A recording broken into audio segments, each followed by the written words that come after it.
Hello and welcome to a new episode of Dubai Real Estate Unplugged, the official House & House podcast. I'm Luke Remington, Managing Director at the House & House Group, and today I'm joined by Emma Campbell, Director of Short-Term Leasing at householidays.com. Hi Emma. Heya. And Jake Walton, our Leasing Director. Hi. Nice For the first time, Jake. Yeah, first time, debut. Good to have you on. Nervous. Emma, you've been a while, so I'm going to dive straight into you. Right. Let's talk about short-term leasing, and it's grown a lot over the last few years, Emma. Why is that? Yeah, I think it's grown so much because so many more people are more aware of it, of the flexibility, probably. I think that's a huge thing that landlords want, that flexibility. And then from a tenant perspective, again, they also quite like the fact that they can come, pay monthly, not sign into a long-term lease. And holidaymakers, I mean, right now, it's super busy. So why do you actually think that people would tend to want to go into self-catering rather than have the facilities of a hotel? For instance, I don't know, the restaurants downstairs, we've got all these beautiful hotels. Obviously some of them are quite expensive, but there's kind of budget for all levels, but we still find that people want to go self-catering. Yeah, I think, look, it's not for everyone. I do agree with you. There's some amazing hotels with kids clubs, for example, and some families like the fact that there's restaurants. So you're right, it's not for everybody, but I just think everyone, I mean, I love Airbnb. People like the fact it's kind of like a home away from home. Yeah. You can cook dinner because, again, it's expensive to eat out. You've got a washing machine. You just have everything there. Yeah. So it does come down to what you want individually on the holiday. But yeah, more cost effective. Some of these hotels in the winter season, I mean, are super expensive. And are you finding that clients tend to come back year after year to go to that same property? Or are you finding maybe I've done the Palm, I'm now going to try the Marina, I'm going to go downtown? What do they do you know what? We've actually got a lot of repeat guests. Right, okay. Yeah, because I think they come away and, I mean, look, it depends. If they enjoy the beach, they're going to come back to the beach again and, stay with us again because they had a lovely experience. We do find some guests will message us and say, look, yeah, I did stay at the Palm Jumeirah, but actually now I want to stay in downtown, visit the Burj Khalifa. So we do have occasions where they want different areas, but when they've had a nice experience, our repeat guests are a lot. And I suppose with the brand, they know what they're getting, right? They know that who they've dealt with previously over the last couple of years. They know that House & House Holidays will make sure that the accommodation is vetted to a certain standards. They know they're turning up. They're not turning up something's going to be less quality than what they'd hoped for. Yeah. They know what they're going into. Definitely. I mean, we actually have a few people contact us and say, they've been let down last minute by other companies. So it's like anything. If you find, a shop that you're happy with or a supplier that you're happy with, why would you look elsewhere if you really got delivered a good service the first time? Yeah. Why would people get let down? I don't understand. I think, there are companies out there, and even if I'm honest with us, it's very hard sometimes because we have landlords that sell their property, for example. Okay. So, if we have bookings and unfortunately the landlord does sell and the sale goes through more quicker, we will have to relocate the guest to something else on our portfolio. Right. So there's various situations that are out of our control. That's why landlords want to do short term, because it gives them the flexibility. So unfortunately circumstances do occur where we do have to relocate. Yeah, okay. And you were talking about returns, and obviously that is kind of a major influence for a lot of investors. What's the average yield at the moment for short-term leasing? Is there a kind of percentage that people are working on, or is it a kind of how long's a piece of string? It depends where it is, what it is, and all this kind of stuff. I mean, look, there's definitely some good money still to make from short-term leasing, but we used to say around 20 to 30% more than an annual lease. However, as we all know, the annual market has gone up extremely high. Jake will probably touch on it. So I think if you're really looking at it from a revenue perspective, I will be honest with you and say more like 10 to 20% now than 20 to 30. Okay. And if I spoke to a few holiday letting companies, Emma, would you be up against companies that are saying, well, Luke, actually, we can get you a lot more than House & House Holidays because, I don't know, maybe they're just trying to win my business and give me the highest numbers? Or are you finding that a lot of companies, maybe your competitors, they're actually quite realistic with their owners. How do you feel they are?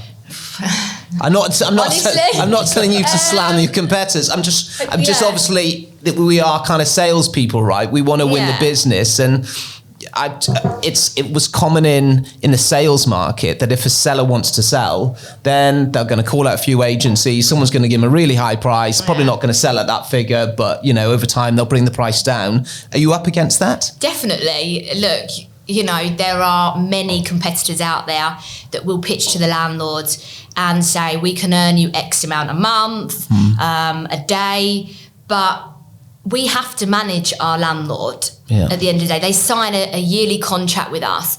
And if they're unhappy within the first few months, all that's going to do is you're going to leave a sour taste in their mouth. They're going to leave us and they're going to have a very bad impression of short-term leasing. So I think you need to be honest with them, because you're only going to do yourself more damage in the future. Of course, And then they're going to go and tell their friends, their family, I went with House & House Holidays and they promised me X amount and actually delivered this amount.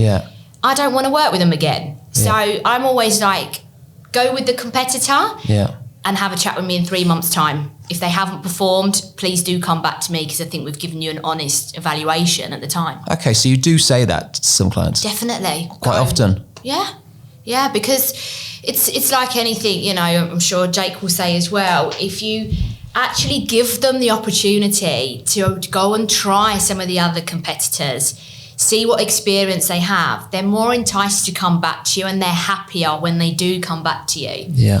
So why not?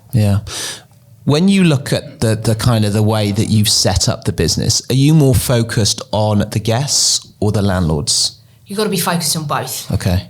100%. Because, without the landlords, we don't have a business, and without the clients, we don't have a business. Okay. So you really need to make sure, it's hard actually. It's hard to manage the landlord's expectations, and we've got a responsibility to earn them a lot of money and look after their property. But we have a responsibility to make sure the client has a really great experience. We rely a lot on repeat business, like we were talking about earlier, and we want them to spread the word, to use House & House Holidays, and social media now, a few negative reviews, and we'll have a lot of vacancy in a particular property. So I think both. Round two, Jake, your turn. So Emma's saying that rentals are slightly higher in the short term. Has changed a bit over the last year or two. What is the reason to choose then to go long term at the moment over what Emma's doing in short term? Well, I suppose it depends on individual circumstances. So it depends where you're at in your timeline. So if I look at my own journey, for example, I stayed in a hotel, also stayed in short-term accommodation. Now I'm in long-term accommodation. When I can eventually buy something, I'll buy something and move out. So it's sort of, for me, it was a progression. I moved out of a hotel, as you touched on, because I wanted a kitchen. I didn't have that in a hotel. Good point. So I think a lot of people, if you're talking in terms of a target market, you might say that I'm wrong here. Obviously, every property is suitable. Any property can potentially be suitable for either, because everyone's circumstances are going to be different. You might have a family that only wants to be here for 3 months but likes something a bit more out of the way and not in the city.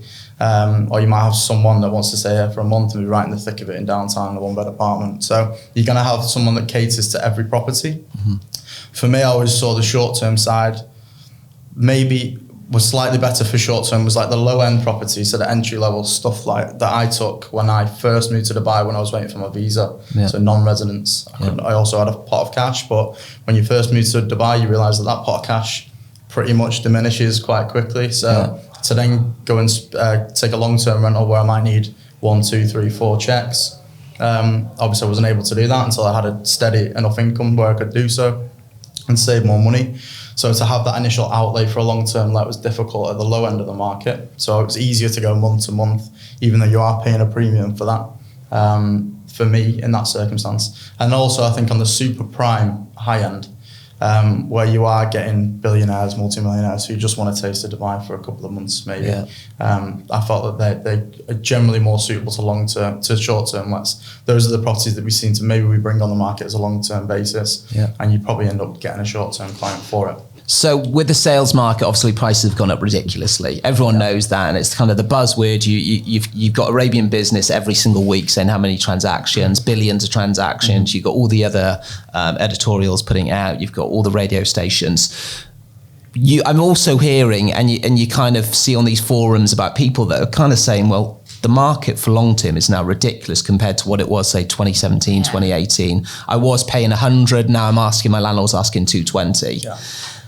Because the long-term market has gone up so much, are you finding people now saying, well, I'll just go for maybe one check or two checks? What is going on at the moment? Are we having one checks, two checks? It's text checks. It's difficult because obviously in a rising market, you've got you then have a shortage of property by default. Because if you're paying 100k in your unit and it's gone up to 120, 130, 140, maybe even more, then you're just going to renew. You're not going to go through the expense of moving area, the hassle of moving property, paying agency fees, etc., etc. Yeah. So you'll just renew where you are, unless circumstances have changed where you need a bigger place or something happens.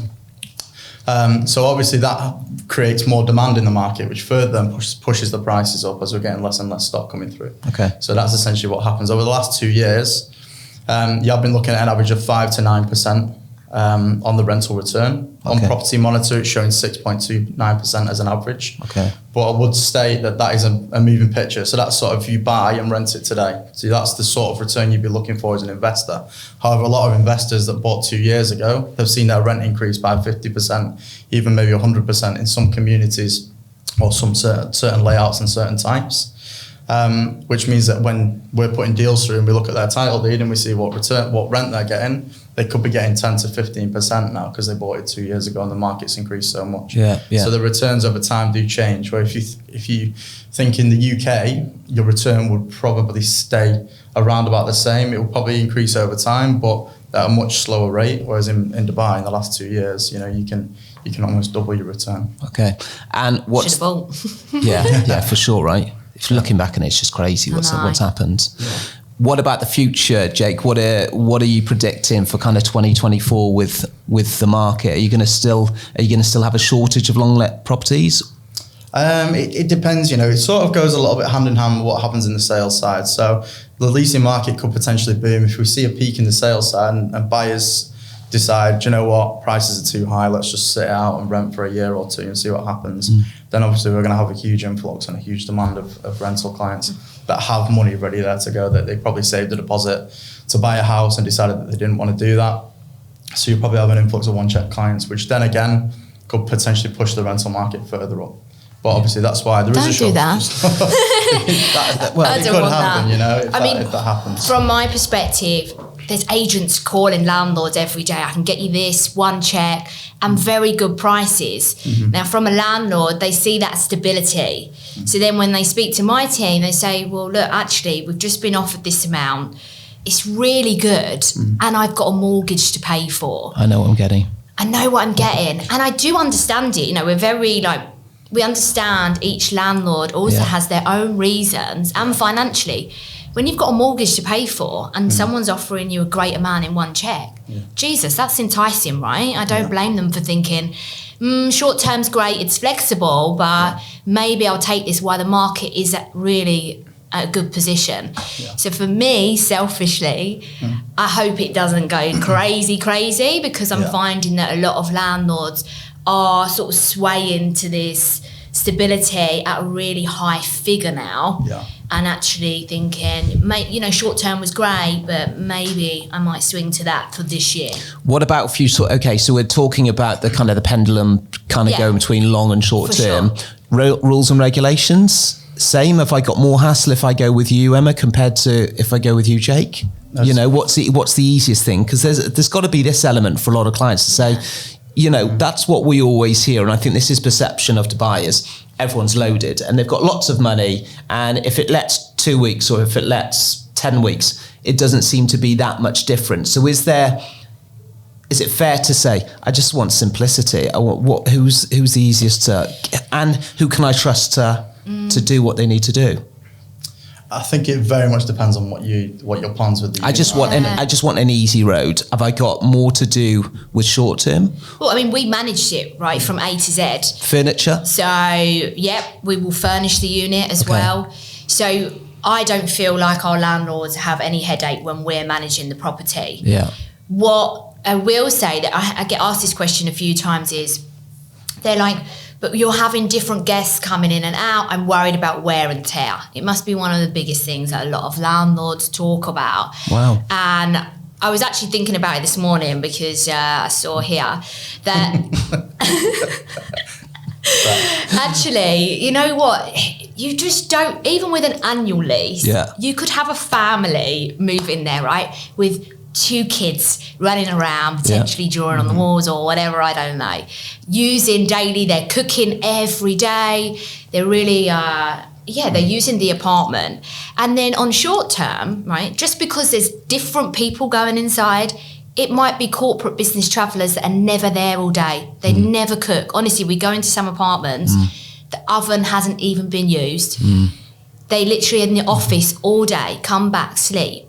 How can you tell me there's more wear and tear with that client than there is with a family? And you never go in the property because we offer housekeeping, so we also go and check the property.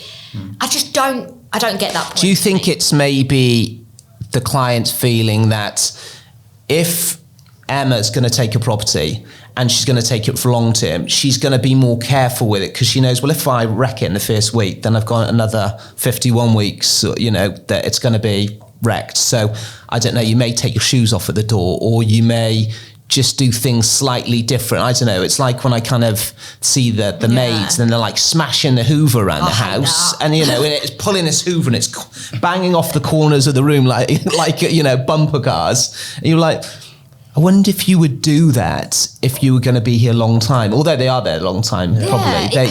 Listen, it depends on the individual. I mean, and I'm sure Jake will say, they see people that have an annual lease and unfortunately, you know, they don't look after it and they don't mind living and the place is deteriorating. And then there's other guests that treat it like their home. So I think regardless of short term or long term, it does probably depend on the actual human being and how they want to treat the place, right? So sorry, Jake, just on that then. So who is the best to vet them? How much can you vet them, Emma, if someone's going to come and stay for a week? I'm sure you're just going to go for a normal process, send me your passport, visas, Emirates ID. Jake, you're probably going to do the same in long term. So it's the same, really. So there's no actual reference checks and you're not going to find out whether The landlord has a lot of say in that though. So when we present an offer, it's, you know, the move date, the number of checks, the price they want to pay, and then a full client profile, where they're from, what they do, who's moving in, have they got any family, pets, etc. But then they can make it. Doesn't matter what they do for work, right? They can still be proper messy. Yeah. I mean, for sure. This is, and again, but we're quite lucky because with the short term, which the long term leasing don't have, I'm fighting you here, is we get to look at reviews of how they've actually lived before. So on Airbnb, for example, we're viewing their profile, we're seeing how clean they were, how well did they communicate. You know, we're looking at these reviews and checking that they've got, you know, at least 4 or 5 stars. We don't take anybody that's been reviewed with less than 4 stars. So with long-term leasing, I don't think you get that opportunity. So I've never seen that before. So you're actually seeing the guests that are coming to stay with you and finding out what the companies previously or the homeowners previously thought about them. So that homeowners comment on the guests. Yeah. So the host, homeowner being the host. So we comment on our guests that stay with us, and the guests will comment on us. Like we were talking about reviews earlier. Yeah, is this just an Airbnb thing? Airbnb, Marriott Homes and Villas, and obviously we try and entice people to do Google reviews as well, but we can't obviously, on Google they can review us, but we can't review them. But the other websites we can, which is lucky. But this wouldn't be on hotels, this would just be on them, Okay. So it's all linked up. Okay. Same with Marriott Homes and Villas as well. For you guys, is you can find out more probably about their job, right? And whereas we can't really pry too much into their job situation. I think you do that a lot for your profiles, right?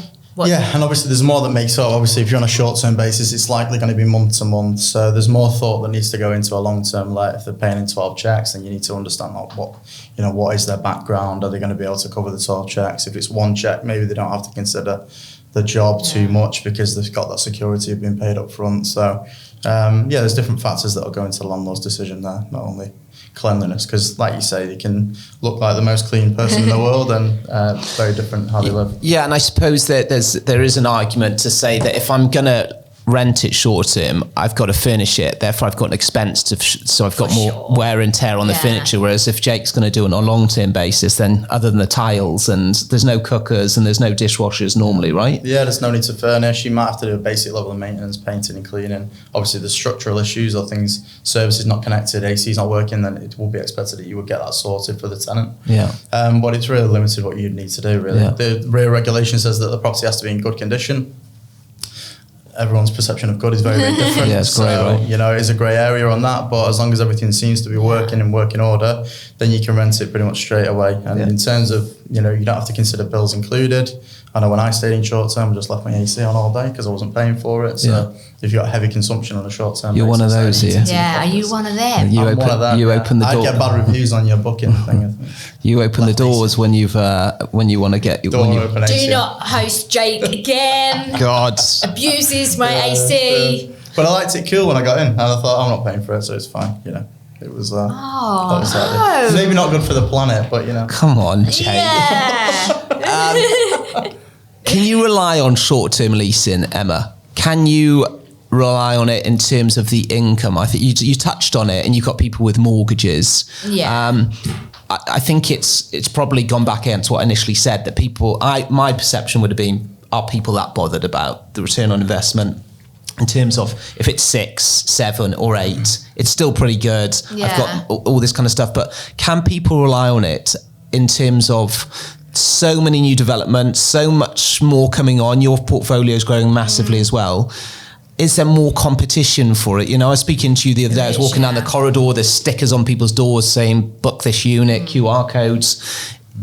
Is there more availability around, and therefore I don't know if I'm going to be let? Is it, Look, definitely. I mean, ever since we've been doing this nearly 5 years now, Luke, and the market has got more and more saturated with holiday homes for sure. So there's a lot of competition. I think if you're a start-up company now, I think you would struggle more than us because we've been around, goes back to repeat guests, and we know the business inside out. So we're quite lucky in the position that we're in. But I think I don't see it stopping. I think there's always going to be a demand for it because, let's push the revenue aside, there are so many landlords here in Dubai that go, I'm not number crunching. I want flexibility. I want to be able to sell it in a year or two. My nan, my granddad want to come and stay. It's just not all about the numbers all the time. Yeah, I get it. I do get it. For that reason, I just think it will always be in demand. But you're right, in regards to the revenue side, it's going to fluctuate, and you have to be honest about that. Yeah.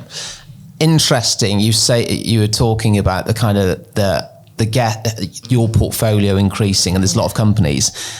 Because obviously you've been going 5 years, are you now more stricter on what you take on compared to, let's say, the first or second or third year? And therefore the guests are having a better experience because you're not taking on stuff that you previously would have taken on, that maybe these companies that maybe just started in the last year or two that need to be a bit more aggressive. And I don't know. I'm going away. I travel tomorrow. I'm staying in a Jumeirah hotel because I know what I get. And that's where I'm not an Airbnb fan because I just don't know what I'm going into. Yeah. And then if I go in something I'm not happy with, and you've got your kids with you and you've got to up sticks and move. Yeah. So I'm always concerned about the quality of the property. Yeah. And I suppose the quality of the property comes down to probably the quality of the agency. It says a lot, right? And also you are right. Like, I do actually, when I look back and I remember like the first year or so, because you just want to build your portfolio, right? And you're starting up a business, and you make, okay, let's put it in the nicest way. We probably did take on some stock where they weren't furnished to a high standard. Maybe a few, maintenance here and there that really needed to be addressed. So, but you want to build things up. It's like anything. And then now we are in a position where definitely I think, you know, we know that we have a level of service to give and we need to upkeep that our portfolio is very, very high up there. Because like I said, social media and reviews, it's not worth it. It's not worth it. Maintenance, you touched on this, Jake. Yeah. What is the maintenance situation? Because again, big thing in long-term leasing, is the landlord responsible or is the tenant going to be responsible? Because that's, again, something we need to take into consideration with, if I'm a landlord and I've got the costs associated with maintenance, we know that AC's used a tremendous amount here. I hear about all kinds of things about irrigation going. I hear about the electrics going. You know, we've obviously got Breathe as the maintenance company here, and they're extremely busy as we record this at the end of November, which a lot of these AC units should have probably been turned off now, or certainly running at a lower capacity than they previously were. Not Jake's, by the way. Jake Leasing. Mine's all good. Emma's got that one. Been waiting for that one. Maintenance. Is it something that needs to be taken into consideration for these longer term landlords? Are they going to be, they're getting their rent, but then they're going to be shelving out a bit for this kind of stuff for their tenants? I suppose it depends on what you buy, really. If you're buying an older property, you got to accept that there's probably going to be an element of maintenance that comes along with that. And it is your property at the end of the day. They're renting it on although it says long term, it's probably a short term basis in your eyes. If you're buying that investment for 10, 15 years and you want to get an income from it, then you have a responsibility to maintain it. But that needs to be agreed beforehand in the addendum. So if I'm the owner, let me get this right, I'm the owner of the property, and yes, it's in my best interest to look after my property for the next 10, 15 years or however long I'm going to have it. However, I'm not living there. Someone else has taken a contract on it, the tenant. Whose responsibility is it to then service stuff like AC? Is it mine because I own it and I want to see the longevity in the equipment? Or is it the tenants because they're the ones with the AC on all the time and leaving their doors open and using it more than they should be? So this is what needs to be mutually agreed beforehand. And does it get mentioned before? Because if I'm just moving from the UK and I've never had AC, then I'm probably not thinking about it. AC, no. So it is quite a generic clause, as with a lot of Dubai regulation. We put a generic clause in there, which is major and minor. So it's based on the value of that maintenance repair. For each individual item, say for example apartments, any individual item that's less than 500 dirhams would likely be the tenant's responsibility if your tap falls off. Is it always still 500? Or is it changed again, it's now? negotiated between landlord and tenant. As the prices move, the market changes, bit of inflation, etc. Obviously, if you're renting a $1 million dirham 6-bedroom villa, it's probably not going to be a 500 dirham maintenance clause. It's probably going to be a minimum of 1,000 for a villa. You would say sometimes landlords will want 1,500, 2,000 on the maintenance clause. But I stress it is per individual item, so it's not. I need all this maintenance doing, the bill's 10k, but each item is 400 has to be dirham. over that. But what if the maintenance doesn't need doing? It's preventative, it's servicing. It's like, I don't have to service my car, but it's beneficial for me to do so. So that it'd be landlord discretion, basically, if he wants to cover it or not. He or she wants coil cleaning, duct clean, it's not necessarily breaking it, it doesn't work, but obviously the more that you do it, hopefully it would have a longer lifeline. That's it. So some landlords might put it in their addendum that they want the tenant to service it 2-3 times a year. Again, that's sometimes difficult for the tenant to agree to because they know it's an expense, and then they'll put it on the landlord and say, well, if you don't want the cost of having to fix it because it's not been serviced, then it's not my responsibility to do so. But then in the same breath, they want AC working the full time. So you can be butting heads a little bit, agreeing clauses like that. So usually it's just a major minor clause. If the AC breaks, it's usually a major issue that the landlord has to fix. But in terms of upkeep and general servicing, it would have to be stated as a separate clause in the addendum. And Emma, if you had a maintenance issue, you've got guys working 24/7? Got a lovely little team of handymen. And they're 24/7, right? Well, we have 7 days a week, and then pretty much for emergency call-outs, then that's obviously when we would turn to Breathe here. But yeah, they're great because it means when there's small minor things like, I don't know, these legs on this chair need tightening up, or even, I mean, shut-offs are like one of those things that just seem to be changing. Breaking, constant. All the time. So they work in different areas, they can get there and they can do it very, very quickly. And we don't, it's all part of our service, so we actually don't charge for labour at all for any of that. It would just be for actually any parts that needed to be fixed. So it's a massive help, huge. And going into the short term, I think this is probably a question I should have asked sooner. What is short term? When we determine short term, I always assume that I'm going in for a week, or I'm going in for a hotel duration, that kind of like you'll go for a week, 2 weeks. But actually, you're taking bookings for considerably longer than that. Are you finding that a lot of your bookings are, say, 1-2 weeks plus? Or are they the lower amount, say between 1 day and 2 weeks, or are you finding between 2 weeks and 3 months? Well, we're minimum of 3 nights. Okay. So we don't do less than that.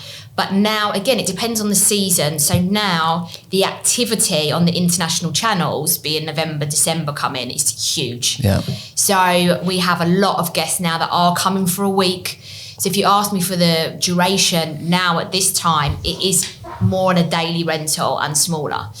But then when we turn to the summer season, it is more monthly guests. And they could stay anything from, like what Jake was saying, 1, 2, 3, 4 months. So it depends on season, and obviously depends on area as well, the areas. So your kind of Palm Jumeirahs, your Dubai Marinas, downtown, I suppose these are shorter durations? Yeah, and we've got 2 weeks in yours in the creek. Have you? Yeah. All right. Nice.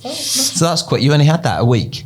I was actually, and I'm not just saying this but I actually said to James that I put my property for short-term let because I just thought, I've done the long-term, I'm going to try it. I want to see the experience, and I want to be I want to be a landlord to see how I'm treated, because in the business, you can only do that if you actually rather than mystery shopping and getting a company to do it and pay them, and maybe they don't get everything done.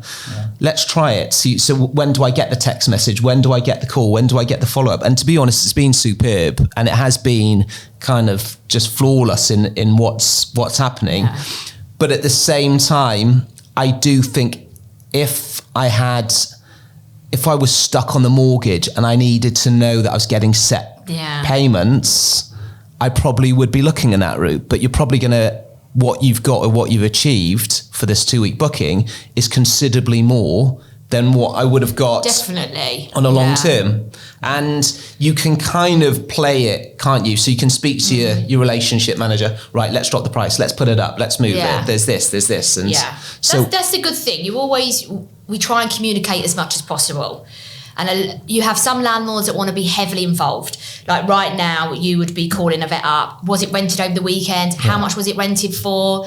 You know, X, Y, and Z, whereas I've just told you, but you've not asked me how much is it rented for, because you're quite relaxed and you're happy to just see your statement at the end of the month and receive your rental return. So, you know, you don't want to be pestered, for example. So it depends, again, we have to get to know the landlord to know how much involvement they actually want with it. So it's quite bespoke kind of service then, right? I actually would like to get it even more bespoke. If you ask me what I want to do in the future, I think that we've still got a long way to go with that, and we could really make it kind of more in that direction.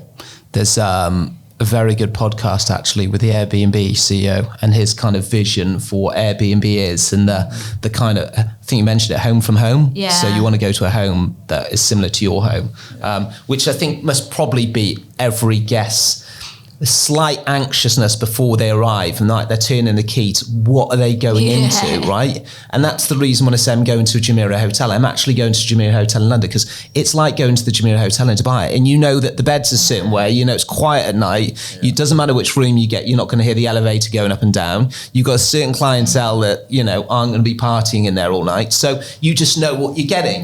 And I suppose that's what you're kind of saying with your holidays, is that you want to have the guests to know what they're going into in advance, the landlord to be wondering maybe what's happening, but to receive that call because that guest relations manager knows that they're going to expect that call. So it is kind of a bespoke service, rather than maybe Jake with your clients, they've maybe had the property for 10, 15 years, they just want that one check, they don't want any hassle, and they don't want to answer the phone to a maintenance company or a relationship manager. I think the main difference between the two services is ours is literally a service, which pretty much I'd say start and ends with signing the contract, unless you want to take about a property management package after that, where we can obviously help you with the tenant throughout, which is a different department again. But ultimately you're providing essentially a management package for that client throughout the short-term tenancy agreement. Because I guess, do you have a lot of tenants come back to your brokers and say, well, I've moved in and now I've got this problem, this issue, that, and almost feel that you or house and house broker should be the one to now still be fixing any issues or concerns. Yeah, that happens quite a lot, to be honest. It does. And that's when you sell them a PM contract. Yeah, exactly right. Well, exactly, yeah. I mean, obviously, we have to then just be there to help out. You know, we're not going to turn our backs on them. Once you get your commission and it's signed, we're not going to run away. We're there to help out. But ultimately, it does say within the contracts that once that is signed, when you move in, correspondence should be between the landlord and tenant. So if you do have maintenance issues, there is a clause in there that you can action and you should speak to each other. But we're there to help, of course. Thank you, Emma and Jake, and thank you to our listeners for joining us today. If you'd like to know more about leasing and the options for landlords, you can visit our website or you can reach out to one of our consultants. You'll find the links in the show notes, and don't forget to subscribe so you're notified when we drop new episodes. Many thanks.